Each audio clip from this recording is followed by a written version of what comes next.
di dégtal gars yi rek message bi nga xam si ni moom la ñoom xumaan par rapport au parti politique, par rapport au parti d'opposition, par rapport au parti au pouvoir. Et voilà, malheureusement, je suis. di leen may rek ngeen déglu les je propos de m'attendais pas à xumaan quelque chose d'extraordinaire. les propos de xumaan ngeen déglu ko balaa ñuy ñëw ci moom politiciens yi daal fooy askan wi lañ fi nekkee muy ki nekk ci opposition bi muy ki nekk ci nguur gi su may dégg su may dégg opposants yi comme ay Sonko su may dégg ay opposants comme ay Idi su may dégg gars yëpp je dis ok mais combat bi ni ma ko gisee ak pouvoir bi ni mu paree pour bañ a jóge nguur gi je ne vois pas wax dëgg yàlla Macky Sall def benn mandat rek même bu dee ne dina am ay rayante ci kii bi ci élection yi mais je ne vois pas Macky Sall bàyyi nguur gi rëcc ko. mais Sonko mais mu ngi ci yoon Sonko. tu sais dafa am benn affaire bu am bon je respecte je salue Sonko au passage et ses militants ses partisans dafa am benn affaire bu am dafa am lu ñuy woowee réel politique mooy yow ak man li ñuy gis boo seetaan télé ak boo nekkee ci biir li xew comprendre nga exemple bu ndaw laa la jox Sonko il a fait un livre sur parle du pétrole xam na contrat au pétrole yi nu mu demee n'est-ce pas donc on part du principe que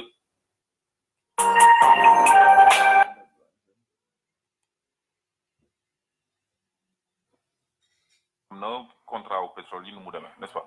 donc on part du principe que Sonko nationaliste la bu faloo il va tout faire pour garder le maximum d'avoir du Sénégal c'est-à-dire na fexe leer lépp ba pétrole bi bañ a rëcc Sénégal ak gaz bi n'est-ce pas mais c'est ça le problème. gars ñuy jégul de bu ñu dégloo xumaan ba mu wax par rek après ñu jëm ci multinationales yi seen intérêt ci pétrole bi ak accord yi ñu jot a signé nguuru Sénégal loolu kese dina tax ba lépp lu ñu mën a def pour faagaagal pour yàqal Sonko wala pour jàppale nguur gi pour mu toogaat nañ ko def est-ce que yaa ngi comment may waxee parce que man ak yow xam nañu ne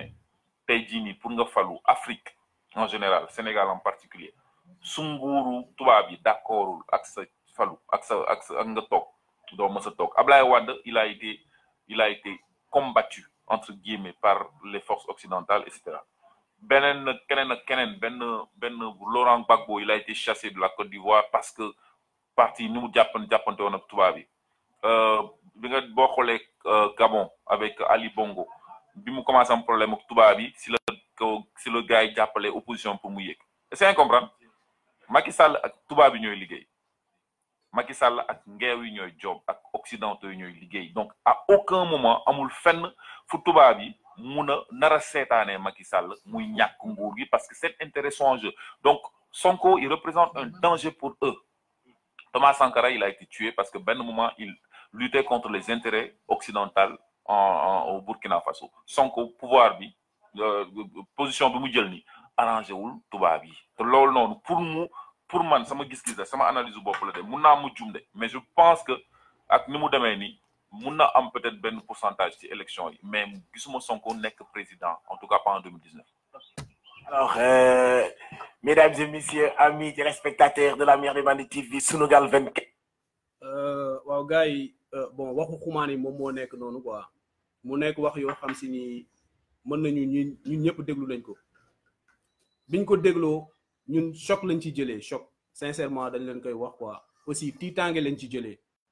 bien que xumaan c'est une personne comme Moussa c'est une personne comme Akon c'est une personne comme Abdou Ndaw Assou Faye les autres mais nit ñi lii tax ñuy doon doomu aadama mooy position yi ñuy jël foofu la ñuy xamee lan mooy doomu aadama combat yi ñuy jël noblesse combat yi ñuy jël def ko seen combat foofu la ñuy définir la personne également parce que dafa am benn philosophe bu ni l'existence précède l'essence Jean-Paul Sartre mu ni l'existence précède l'essence te loolu doonul signifiewul dara lu dul doomu aadama yi doonoo li ngay doonoo dara lu dul li ngay def moom nga doon l'homme est ce qui se fait se faire n'est rien d'autre que ce que l'on se fait donc nit ki bu waxee wala mu jëf si lañ ko mën a plus ou moins définir parce que yàlla rek moo am une définition complète yàlla rek moo mën une définition parfaite bon plus ou moins ñun dinañu mën a identifier nit ñi par rapport ak seeni jëf par rapport ak seeni wax Ousmane Sonko jëf na et par rapport ak jëf yi mu jëf ak wax yi mu wax ak li muy bind dañ ko identifier comme un sauveur ci kattanu yàlla nag parce que yàlla moom ñëpp xam nañu yàlla bon bu ñu jëlee xumaan man dama naan xumaan li mu def c'est contradictoire même à l'art dafa contradictoire avec l'art parce que bu ñu nee xumaan artiste la te artistes yi bon bu ñu xamee les vrais artistes dañu am ay positions yu engagées bu ñu xamee artiste dañuy taxaw ci booru peuple bi di leen jooyal di leen yuuxul di déclamer que ce soit le musicien que ce soit l'écrivain le poète que ce soit l'artiste bi nga xam ne day dessiner sax ñu ci bëre dañu seetlu ni dañ doon jël position ci wetu peuple bi di leen jooyal di leen kaasal di leen ñaxtuul bon loolu daf ñuy may nag ñu ni xumaan bi mu waxee ba pare dafa def contradiction par rapport ak moom li ñu koy woowee comme artiste c'est contradictoire ces propos bu ñu waxee Sonko dangereux pour les nationalistes te nationalistes yi pour les multinationales du moins di jégalu pour les multinationales bu ñu waxee Sonko dangereux pour les multinationales ñan ñooy multinationales yi mooy ñi xam si ni dëkkuñu Sénégal du ñu ay sénégalais déjà ay étrangers lañu seeni intérêt la ñuy ñëwee biir Sénégal te intérêt yooyu ñu ñëwee pour Sénégal c'est pour construire leur pays pour defal seen réew pour lépp lu ñu mën a am ci réewum jàmbur ci réew yi nga xam si ni gëmuñu seen bopp wala njiit ya fa nekk gëmuñu seen bopp lu ñu leen fa mën a jox ñu ñëw indi seeni contrat indi seeni liggéey indi seeni mbir pour tirer profit yoo xam si dañ koy jël yóbbu ko seen réew ñoom ñooy les multinationales te bu ñu xasee ba dugg ci réew xool nañu réew africain yi ñu nekk yépp bu ñu xoolee ba ca biir réew africain yi mënuñoo dem te ñooñu la wax mu ni Sonko est un danger pour les multinationales kon ñun jàpp nañ ni kon Sonko ñun mu ngi ci côté peuple bi bu fekkee il est contre bu fekkee danger la ci multinationales yooyu ñun dañuy am considération bu rafet ci Ousmane Sonko ak Pastef ak patriotes yi parce que c'est pas tout simplement Ousmane Sonko ñu yàgg a seetlu artiste dafa daan nekk am kuy créer comme don de création di créer di innover di imaginer parce que artiste imagination aussi da cee bokk donc moom tënk na boppam xumaan bu ñu déggee ni muy waxee nekkul kuy entreprendre kon xumaan est-ce que mën nañ ko woowee artiste kon mën naa wax ni man xumaan bu soloon yëre artiste mën na ko summi bu soloon yëre artiste man ci propos yi jàpp naa ni xumaan man dootuma ko woowee un artiste au contraire damay wax ni intellectuel prostitution intellectuelle lay def bon bu ñu jógee ci caractère contradictoire boobu dañu indi ingratitude parce que man dama naan yenn yi soxor la quoi yenn yi soxor la ndax sénégalais du ñu yëkkati xeex bu noble bu mel na Pastef duñ ko yëkkati dañuy bàyyi ba benn doomu aadama jóge fële xalaat sacrifier boppam yëkkati un combat noble au lieu que ñu ñëw jàpp ci mais dañuy soxor dañ naan lu tax man yëkkatiwuma combat boobu ñoom loolu boobu mentalité la ñuy demee dañ naan man mii lan moo tax combat bii nii yëkkatiwuma ko mais est-ce que yow yàlla jox na la xel moomu est-ce que yow yàlla joxoon na la disposition yi Ousmane Sonko am est-ce que yow yàlla jox na la jaar-jaar bi Ousmane Sonko am ba yow nga war a mën a yëkkati combat boobu nit ñi topp la au lieu que ñu ñëw topp ci xam ni lii c'est pour un salut national pour un bonheur collectif mais dañuy jël ay position yoo xam si ni amuñu ci benn jàngat lu dul ingratitude maanaam soxor lañ ciy jëlee wala yow yàpp nga ni yow yéen comme que yéen la ñuy dénk micro parce que Sénégal nag dañuy tàmm dénk ñoo xam si dénk ay micro ñoo xam si ni sincèrement mën naa ni dékk leen ko ñuy wax sax musiba la dékk leen micro nii ñuy wax ñu leen di interview man dama naan musiba la parce que Sénégal ñi war a wax waxuñu Sénégal ñi ñu war a interviewé kenn interviewé leen Sénégal dañuy gis un certain rek ñëw ni ko dénk micro te xamuñu kooku amaana ay waxam musiba rek lay wax parce que xumaan li mu wax nag vraiment musiba rek la musiba kese la wax bu tënkee xelam moom na tënk xelam bu mu imaginer parce que moom summi na mbubu artiste am bu mu innover bu mu créer parce que li mu wax ni multinationales yi duñu seetaan Macky Sall di perte élection yi kon loolu mooy maanaam moom jogul sax pour am benn comme nit dof parce que nit dof dafa jël ay position te bi mu ko jëlee des positions patriotiques la jël nee na man sama carrière Sénégal moo ma ko gënal nit dof déglu nañ ko mu ni sama carrière Sénégal moo ma ko gënal te Sénégal nag bu ñuy wax kii xam si ni moo jóg pour défendre le Sénégal ki nga xam si ni moo jóg pour xeex pour une souveraineté nationale pour une souveraineté pour une vraie indépendance du Sénégal instant bii nii Ousmane Sonko la parce que ñun balaa ñuy topp nit aussi dañ koy xool déglu ko lire ay livre am xool yan position la jël xool ko xoolaat ko seetal ko bu ñu xamee ni lii kat lu ñu war a mën a bokk la wu ñu war a mën a dugg la ñu dugal ci suñu bopp te loolu la ñu def ak Sonko kon donc Xuman ñett yi laa koy taxé benn bi mooy moom il est contradictoire ak artiste bu muy xam moom lay woote boppam parce que artiste am na yenn position yoo xam si ni boo ko xasee ba jël bi boo nga wax ni man dootuma artiste nga jël ko sumé ko nga teg fële beneen bi ingratitude laa ci gis mooy maanaam gars yi après waaw beneen bi deuxième bi mooy ingratitude mooy maanaam gis na ni Ousmane Sonko yëkkati na un combat parce que njëkkoon na fi def benn discours xumaan bu ñu seetloo mu di Macky Sall xamul fan lay mën a jaar ba am un second mandat ci diir bu gàtt mu changé carrément discours loolu nag moom la concerné mais ñun ñi nga xam si nii kenn moomuñu dañuy seetaan di déglu xam lan moo xew am nañu droit def suñuy commentaire bon ingratitude bi ma wax ak contradiction bi nekk ci propos wu Xuman bu mu wooyee boppam artiste beneen point bi si des mooy bu ñu fàtte ni Xuman Youssou Ndour mën nañu wax ni taalibe Youssou Ndour la parce que ñoom ñoo fiy def seen petit gàlle jël suñu xale yi nga xam si ni dañuy dem ci école yi ils choisissent les meilleurs élèves ils choisissent xale yi nga xam si ni ñoo gën a am xam-xam xale yi nga xam si ni mën nañu wax sax ni ñoom ñooy l'avenir du Sénégal ñoom la ñuy jël di leen divertir ñoom la ñuy jël boole leen ci benn kër di leen wayloo di leen feccloo dëgg la xale soxla na divertissement mais pas comme ñoom ni ñu koy doxalee jël xale yi boole leen ci benn kër te doo ci gis doomu Youssou Ndour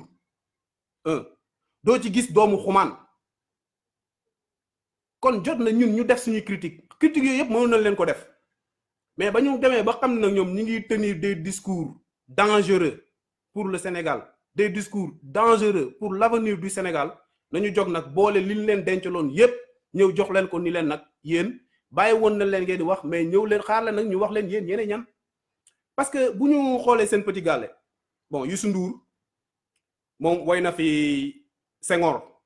bon même bu fekkee à titre posthume la parce que moo yaa ndekkoo bi ñuy woy Senghor ñu ci bëri xam nañ ko Youssou Ndour woy na fi Ablaye Wade Youssou Ndour woy na fi Abdou Diouf Youssou Ndour woy na fi Macky Sall loolu nag ça veut tout dire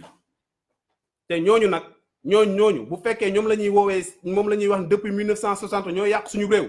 kon mën nañu jàpp ni Youssou Ndour bokk na si ñu yàq suñu réew parce que man jàpp naa ne su ma woyee nit mooy ànd naa ak liggéeyam man du ma gaaw a gërëm nit bu ma gërëmee nit mooy cela veut dire que je suis en phase avec lui su ma demee ba mu jaral ma may taxaw di way doomu aadama dama naan je suis en phase avec lui je suis d'accord avec lui li muy def neex na ma kon bu woyee ñooñu ñëpp te ñuy wax un système te ñuy wax depuis 1960 Sénégal mënut a am benn indépendance bu tax ñu naan indépendance lu indépendance pakoti kon Youssou Ndour bépp sénégalais war na jàpp ni ci système boobu la bokk te Youssou Ndour intérêt kese moo ko tax a jóg Youssou Ndour intérêt kese moo ko tax a jóg parce que ñooñu ñëpp mun ñu fi jaar ku fi jaar nga ne di nga ko woy ku fi jaar nga ni di nga ñëw ànd ak moom loolu sax nit ku li ñuy wax naan nit bu ñëpp ne moo baax nañu xool ni ñu kooku nit kooku ban genre nit la nit bu fekkee fu ñu dem gis ko fa Mor Ndaje boobu mu doon woy man jàpp naa ne Youssou Ndour moom mooy le plus grand Mor Ndaje du Sénégal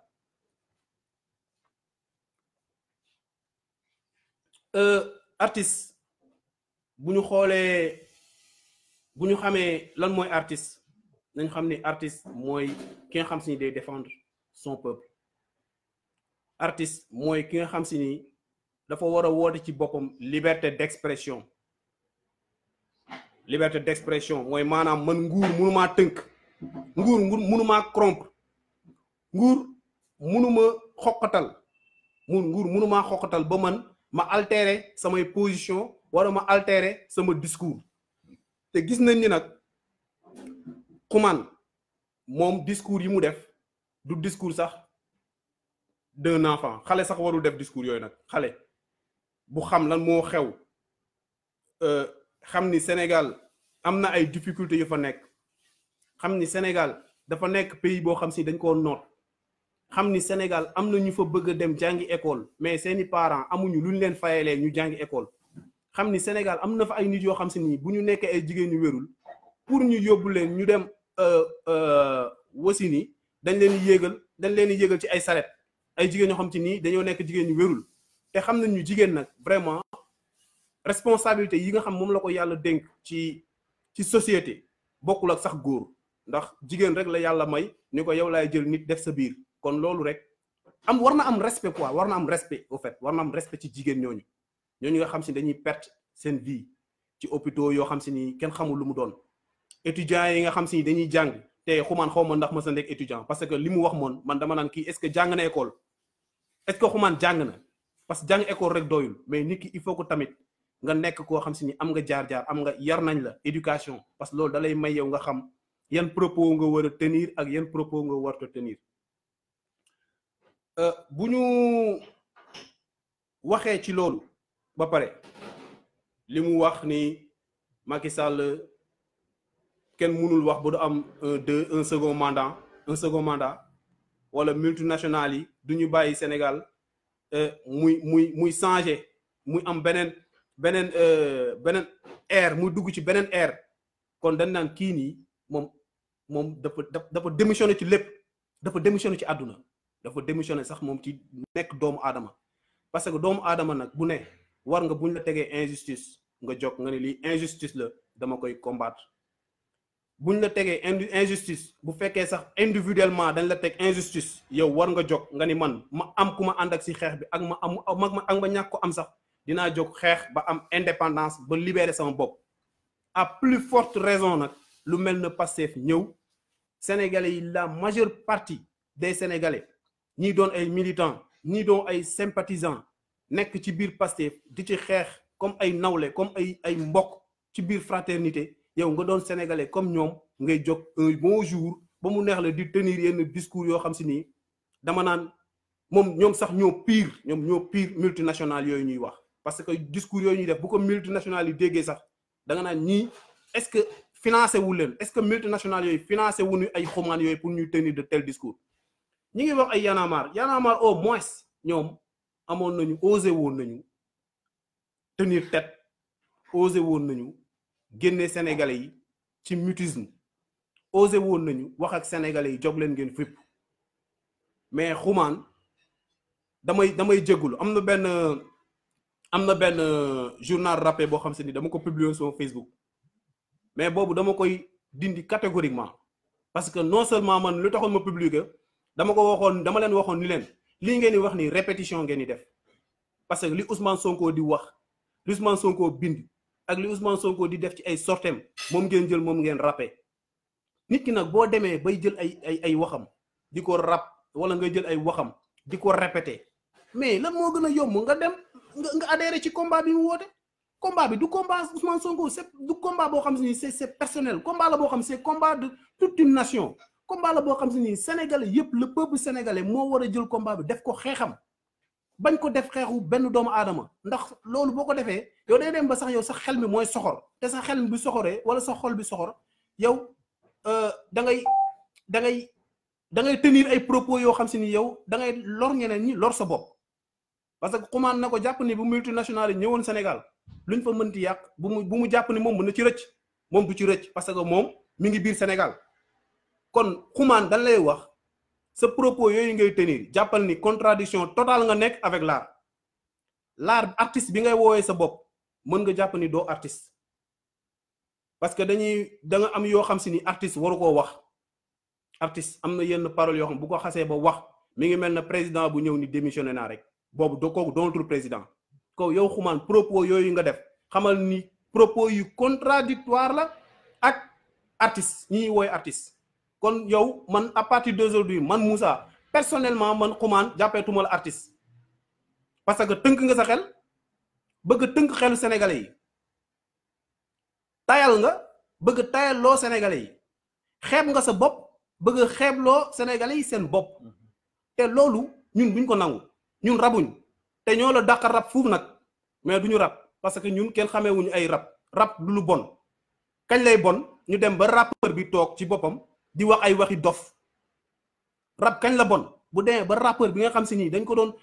dafa nekkoon parce que rab buñ ko daan wax mooy rab c'était un moyen d'expression maanaam par le rap nga jël un message mu bañ a mën na bañ a doon sax sa message yow un message boo xam ci peuple bi la wala un message boo xam si dafa am benn looy véhiculer xeex la moom la américain yu bëre dañ koy def mais yow xumaan nga ñëw ba Sénégal ak at yi nga yin la considère yépp comme un rappeur engagé nga ñëw taxaw ngay tenir naan multinationales yi duñu mës a bàyyi Macky Sall du doon président xumaan à partir d'aujourd'hui doo rappeur doo artiste parce que amoo innovation mënoo innover mënoo créer amoo imagination te loolu bu jógee ci artiste bi création innovation ak imagination bu jógee ci artiste bi mën na wax ni moom dootul artiste parce que amul artiste bu soxlawul loolu nag ñett yooyu waaw ñett yooyu moom amul artiste bu ko soxlawul muy création innovation ak imagination mais yow sa imagination kenn mënu ko tuddee imagination ndax dafa bon baaxul day toroxal tout un peuple day nasaxal tout combat war nga jóg nga jéggalu Cheikh Anta Diop war nga jóg nga jéggalu Mamadou Dia war nga def vidéo nga jéggalu la nation sénégalaise war nga jóg nga jéggalu Pastef jéggalu Ousmane Sonko jéggalu bépp sénégalais boo xam si ni dafa aspirer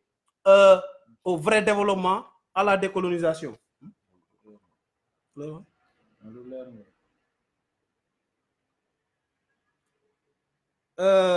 di wax rek ni daal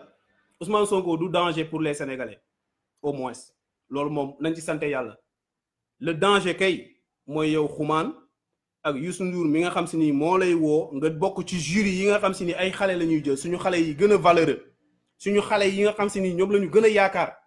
avec la complicité de l'État ngeen dajale leen ci kër di leen wayloo di leen tàcculoo di leen fecculoo yéenay multinationales yi gën a bon nag loolu moo gën a bon parce que li gën a bon ci li gën a bon ci xeex mooy nga jël ay nit yoo xam da nga leen waroon a éveiller da nga leen waroon a conscientiser comme ñun ni ñuy def chaque jour nekk ci live yi di wax bëgg Sénégalais yi yeewu di wax bëgg Sénégalais yi jóg xam ni jot na ñun loolu ñuy def yow danger nga pour ñun parce que ñun li ñuy wax da nga jóg nga bu ñu dañu jaar gauche nga jaar droite yow mi doon jury ci émission boo xam si nii Sen Petit Gallé xale yi ñu fay jël di leen fa dajale ñiy fecc ka way yéen a ngi jël benn génération di leen tënk yéen a ngi jël ay génération di leen limiter yéen a ngi jël ay génération di leen xeebloo seen bopp di leen di wàcc seen sutura di wàññi seen sutura yéen a ngi jël ay génération di maanaam lépp lu ñu waroon position bu ñu waroon a mën a jël ngeen dévier leen yéen da ngeen di dévier la jeunesse sénégalaise da ngeen di dévier suñu doom yi da ngeen leen di dévier au lieu que ñu jëm tey jii xale yooyu yëpp tey amaana am na ñu ci bëri ñoo xam ne fekkee nañu Pastef am na ñu ci bëri amaana position yi ñu waroon jël ci Pastef mënuñu ko jël mais c'est à cause de vous ndax moment yi ñu waroon ji ci ñoom ngor moment yi ñu waroon ji ci ñoom dignité moment yi ñu waroon ji ci ñoom respect moment yi ñu waroon ji ci ñoom fippu yéen da ngeen leen dévier dugal leen ci ay néeg di leen feccloo di leen wayloo di leen tàccloo loolu moom nga wane déviation boobu nga def ci gone yooyu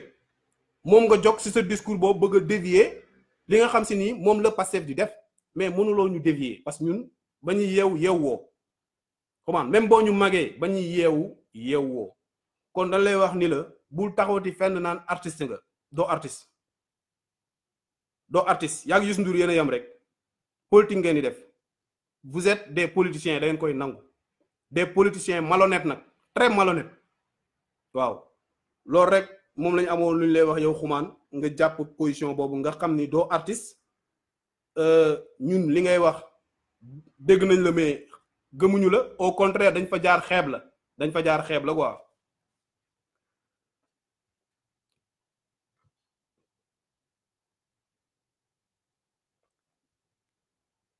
Allora.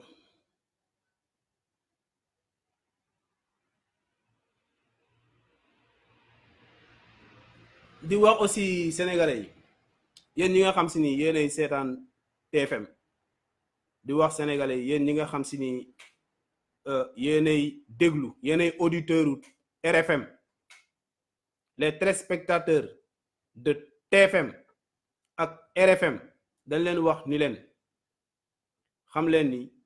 yéen a ngi enrichir Youssou Ndour mais Youssou Ndour moom mi ngi leen di appauvrir yéen ñiy seetaan TFM ak yéen ñiy déglu RFM jàpp leen ni yéen a ngi enrichir Youssou Ndour mais Youssou Ndour mi ngi leen di appauvrir maanaam Youssou Ndour moom yéen ñi toog amaana télé boobu bu fekkoon da ko créé te kenn seetaanu ko télé bi du dem fenn ñi fay dugg sax di fay di sponsoring di def sponsor pour seen produit jàll produit yooyu c'est tout simplement pour mu am accès au public pour public bi mën a xam ni lii dañ koy jaay bërëb sàmbam lañ koy jaayee naa fa dem ñi publicité pour aussi mobilisation wala pour leneen ak leneen di ko jaay ci télé yooyu yéen ñiy seetaan yéen la ñuy wut yéen la ñuy wër mais yéen ñooñu nag mënuñu leen wër ba pare di leen toroxal mënul nekk il faut ngeen di réfléchir il faut ngeen di xalaat di leen xalaat Youssou Ndour mënul yéen sukkandiku ci yéen ngeen koy may muy dem ba pare mu dellu si di leen dëggaate mu dellu si di collaborer di def complicité ak nguur di leen dëggaate te loolu lañ fi gis parce que Youssou Ndour biñ ko tuddee ni ko ci wàllu Khalifa Sall ni ko ci li ñu gisoon am na ay affaire culturelle yu ñu doon organiser te yow ñu tudd ko ci bañ ko tuddee automatiquement dafa génn télé mu ni dafa mere Macky Sall parce que dañ ko cee tudd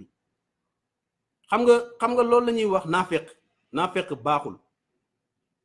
ñu tudd ko ci ni ko am na ay organisation culturelle yoo xam mairie Dakar doon na ko def ñu ni Youssou ba cité ci Youssou Ndour automatiquement dafa génn ñëw ni Macky Sall da koo bett mu ni Macky Sall da koo bett te loolu noonu amul dara lu muy signifier mooy Youssou Ndour intérêt personnel am rek lay défendre mais booy défendre sa intérêt personnel ngir yàlla bul soxla yeneen doomu aadama yi booy défendre intérêt personnel bul soxla sénégalais yi